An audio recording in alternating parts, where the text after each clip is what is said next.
So I'm going to say welcome to Brian Holley. Brian, if you want to unmute yourself, and we'll see you in a second.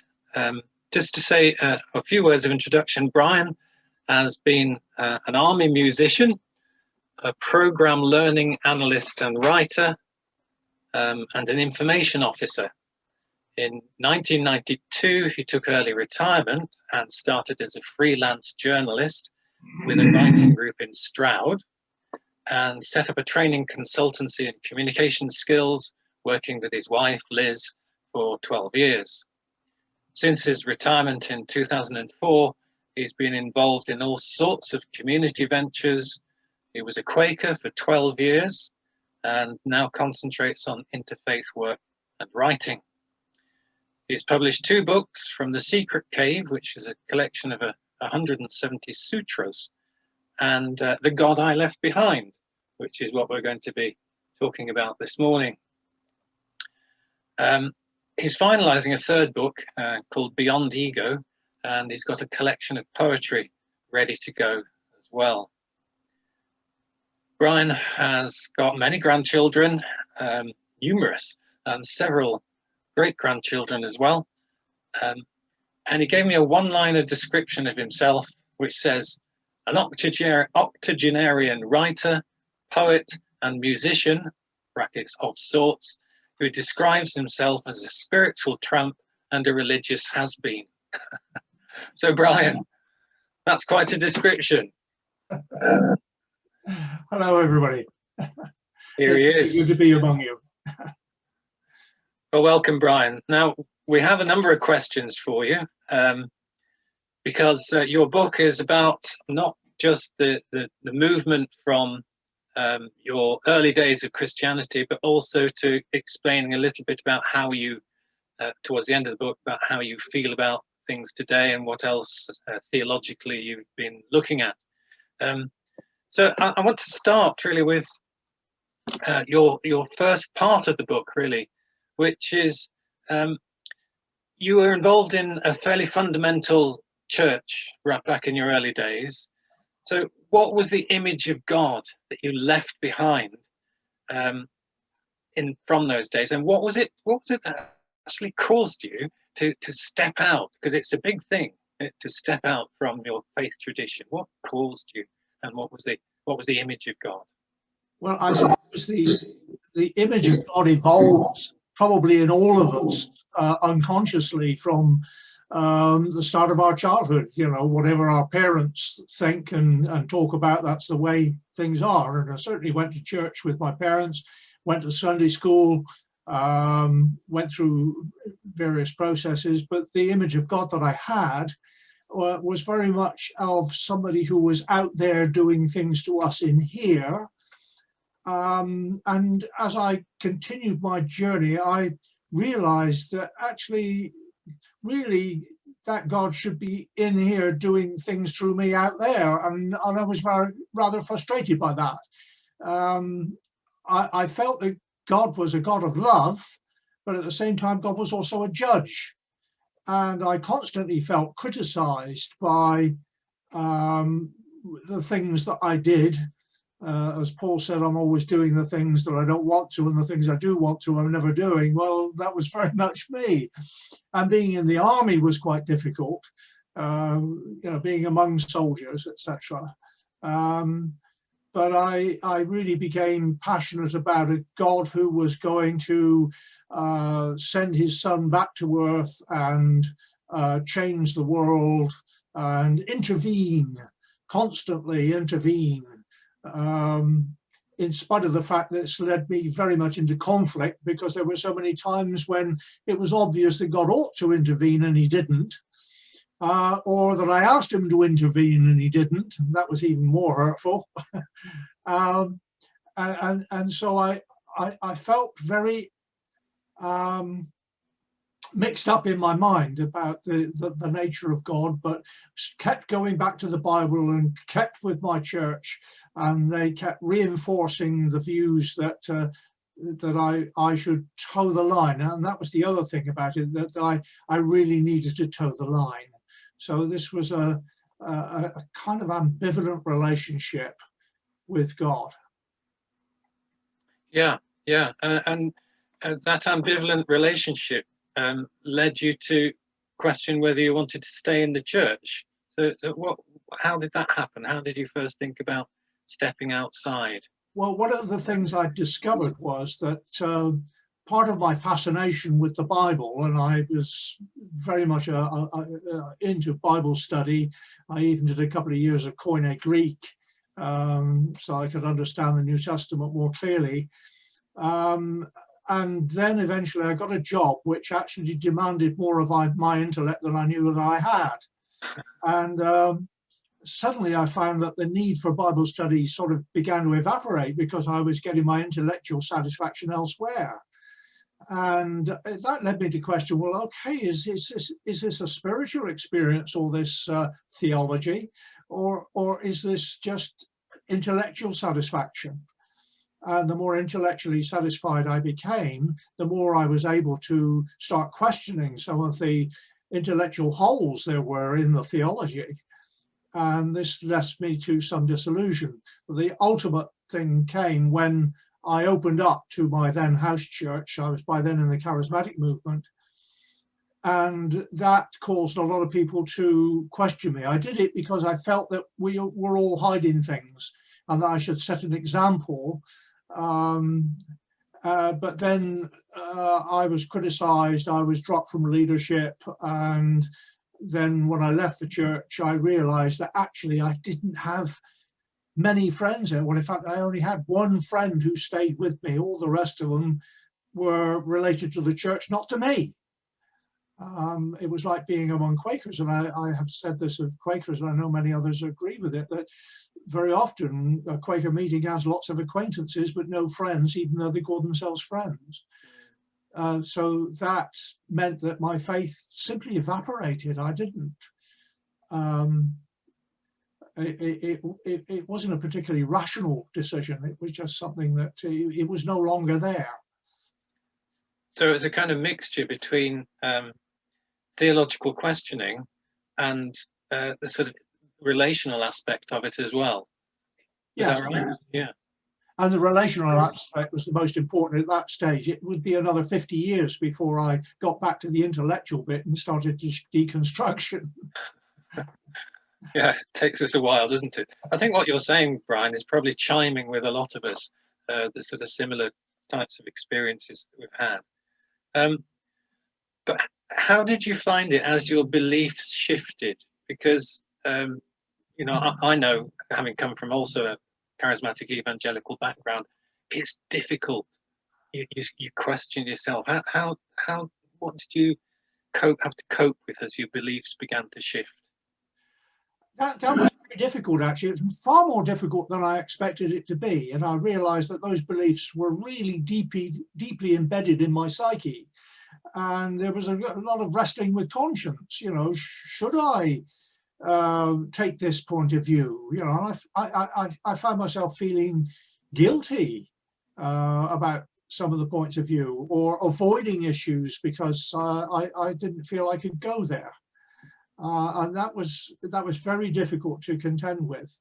But I neglected all of that really for about 10 years.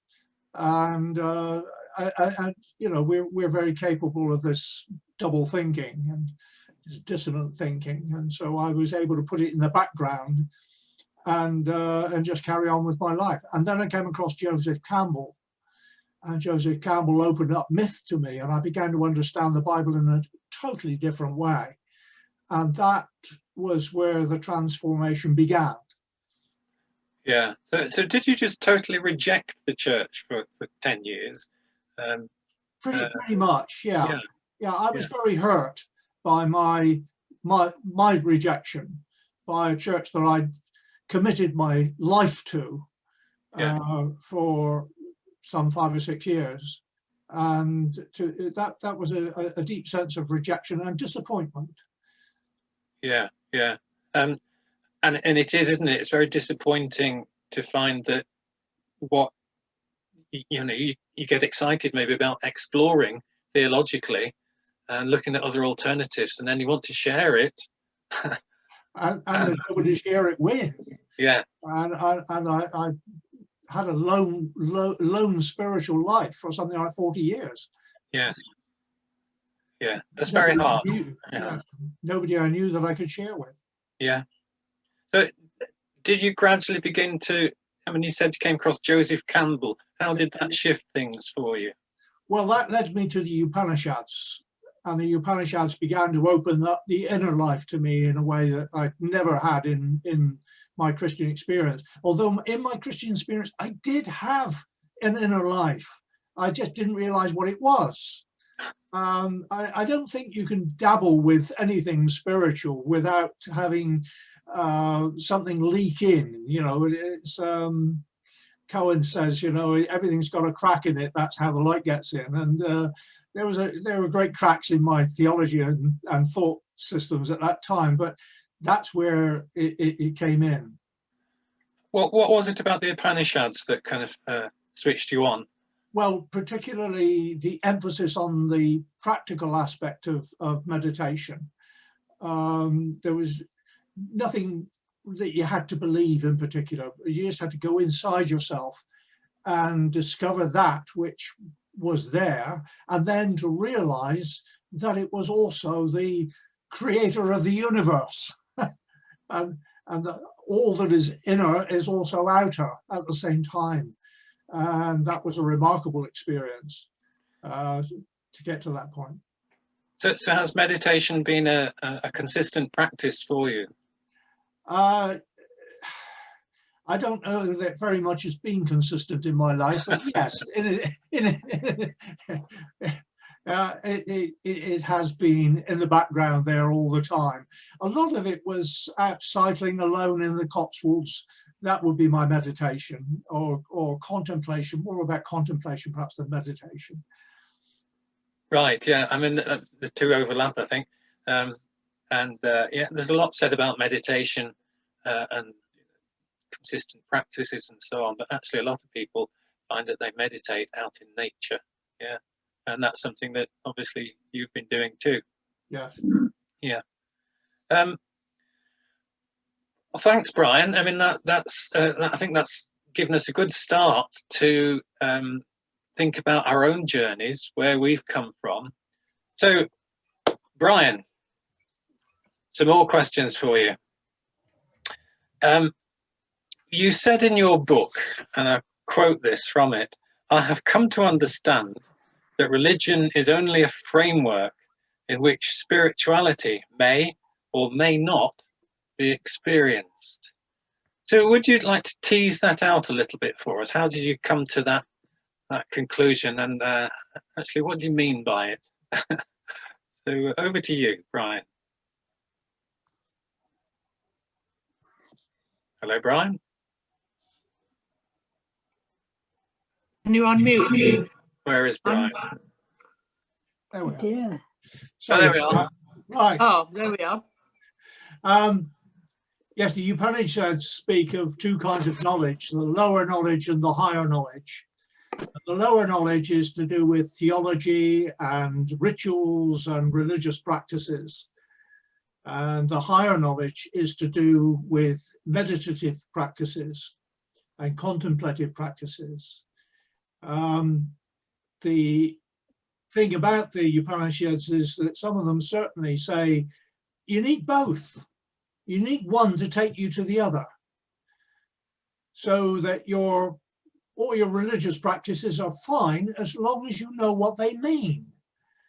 If you only see them as being some kind of magical ability, for instance, there's one passage which kind of implies, I'm working on a paraphrase at the moment, and it says, do you really think that by dripping butter in two particular places on the altar and lighting the fire in a particular way, that you are going to receive some magical intervention from the God that you're praying to?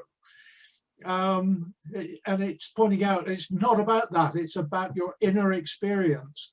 And when you get to the meditative stage, then these things don't matter. In fact, there's one passage that says that to the wise, the scriptures are like wells in a flooded land. And a lot of the teaching there is, look, once you've got to this stage of meditation, you don't need the religious practices anymore. They're there to take you there. And I once described it as being a bit like that religion as being like a train that starts from one point and heads to another. And during the journey, people get on and off the train. But when you eventually reach the terminal, then you're supposed to get off. But a lot of people don't. They stay on the train and they just shuttle up and down the religious line, doing all their rituals and practices and showing their ticket to the ticket conductor. Look, yes, I've got a pass. I'm allowed to be here. And never get off and walk into the kingdom. And there's something of that in the interpretation, I think, of Luke 17. Somewhere in, I think, 17:7, where Jesus says, the kingdom is within you. Very important word there. But in fact, most of the translations say, the kingdom is among you. Because none of the translators could bear the idea that the Pharisees, as terrible as they were, could have the kingdom inside of them. But that was precisely what Jesus was saying. And we can't bear that. So we isolate ourselves, and we stick to our rituals and our procedures and our theology. I talk to a lot of people on progressive Christian sites, and the conversation is always about what we should believe. Well, what we believe really doesn't matter once it's got us to the experience of the presence, and that's what it's all about. But does ritual have a place then once you've got there, or is it just, do you think the kind of ritual of the church and other religions too, are those rituals just there to sort of hold us, or can they be dispensed with altogether? Just an extra question there for you, Brian. Okay. Well, I mean, I think that if you feel that the religions, that the rituals are telling you something, you're seeing beyond them. We have to get beyond the metaphor to the experience, and if that can take us into the experience, that's fine. But for some of us, people like me, I've never been a ritual person anyway, so I dispense with them, and it doesn't matter. I still have the experience. Yeah. So it doesn't matter. You know, you can use them or not use them. If you get to the experience, you know, that's what counts. Yeah, so it's all about developing that inner experience and strengthening that. So having been on this long journey, and you've obviously thought about it very deeply on the way, where would you say you are now with your understanding of your own journey, and what does God have a meaning to you now, or is it too broad to explain it? Where are you now? Where I am now, I haven't the faintest idea. This is a wide open space. There are no pathways here. There's just a wonderful field of being. I don't particularly need a sense of direction. Somebody once said there is no specific path to follow. The path forms itself beneath your feet as you take one step of faith after another. And I rather like that concept. There are a multitude of ways that we could go. And who knows where I will be directed. I really don't know. But being in this place of peace and love and joy, I'm content just to follow along. As for God, I don't like that expression because it's got so many connotations to it. And what came to me came from 4 areas. The Upanishads talk about the 4 feet of Brahman. I guess these are my 4 feet of God. The Upanishads, the Tao Te Ching, the Sermon on the Mount, and Paul's letter to the Corinthians, chapter 13 particularly, and especially the hymn of to love. Those revealed to me more about the nature of God than I could ever have thought of or imagined. What I discovered was that the principle of the divine is not as a creator in the sense that we use the word now. That word came in until the 14th century into the English language, and then it meant to breed and to husband, to raise. And I think I see whatever it is we call God as being an enabler, an enabling love, that it doesn't force or use coercion. It enables the best that can be, but the best that can be is subject to the random as well as the purposeful.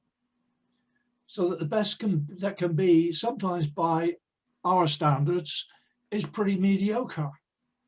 But it's always the best that can be without force and without coercion. And that's very much the teaching of Matthew 5.